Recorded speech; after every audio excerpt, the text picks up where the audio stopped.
क्या दिन आ गए दोस्तों। मतलब मैंने तो नहीं सोचा था कि मोदी जी को अपने सामने इस तरह का व्यवहार झेलने को मिलेगा, वो भी बीजेपी के लोगों द्वारा, वो भी बीजेपी के बड़े बड़े दिग्गजों द्वारा।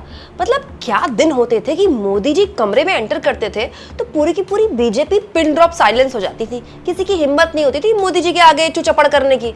लेकिन आज देखिए, मोदी जी बड़ी बड़ी बातें करते रह गए और उनके डबल इंजन के सबसे कद्दावर नेता योगी आदित्यनाथ उनकी बात को ऐसे रफा दफा कर गए जैसे उन्होंने कुछ बोला ही ना हो। दोस्तों, अभी कुछ दिन की बात है, चुनाव थे, मोदी जी तमाम न्यूज चैनल्स में इंटरव्यू दे रहे थे और मोदी जी ने क्या बढ़िया बात बोली थी। याद है ना आपको? नहीं याद है? मैं याद दिला देती हूँ। मोदी जी ने एक इंटरव्यू में कहा था कि मेरा बचपन मुस्लिम परिवारों के बीच बीता है। हमारे पड़ोस में मुस्लिम परिवार रहा करते थे। ईद के मौके पर हम घर पर खाना नहीं बनाते थे क्योंकि पड़ोस के मुस्लिम परिवार से खाना आता था। वाह, क्या बात है। हिंदू मुस्लिम भाईचारे की क्या मिसाल हमारे मोदी जी पेश कर रहे हैं, बताइए।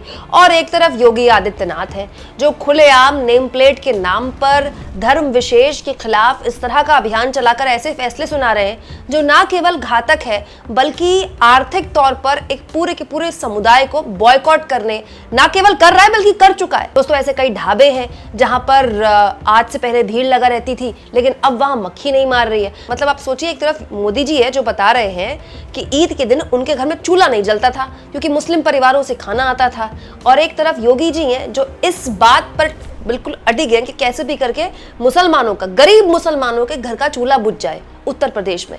इस पूरे के पूरे मुद्दे पर दोस्तों बहुत सारे लोगों ने तमाम तरह की बात बोली। जैसे कांग्रेस नेता है सुरेंद्र राजपूत, उन्होंने मोदी जी की अभी कुछ दिन पहले बोली गई इस बात पर कहा, भाजपा पे अब मोदी जी की कोई सुन ही नहीं रहा। मोदी जी मुसलमान के घर खाना खाकर बड़े हुए हैं और भाजपा वाले उनके ही खाने का बहिष्कार करने पर तुले।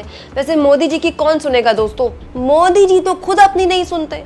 रूबिका लियाकत के साथ इंटरव्यू में कह रहे थे कि जिस दिन हिंदू मुसलमान करूंगा उस दिन मुझे सार्वजनिक राजनीति में रहने का कोई अधिकार नहीं है, और ये बोलने के कुछ घंटे बाद रैली करने गए और फिर से वही हिंदू मुसलमान करने लगे। मतलब मोदी जी ने इस पूरे के पूरे चुनाव में हिंदू मुसलमान के अलावा किया क्या है? उसके बाद गत क्या हुई?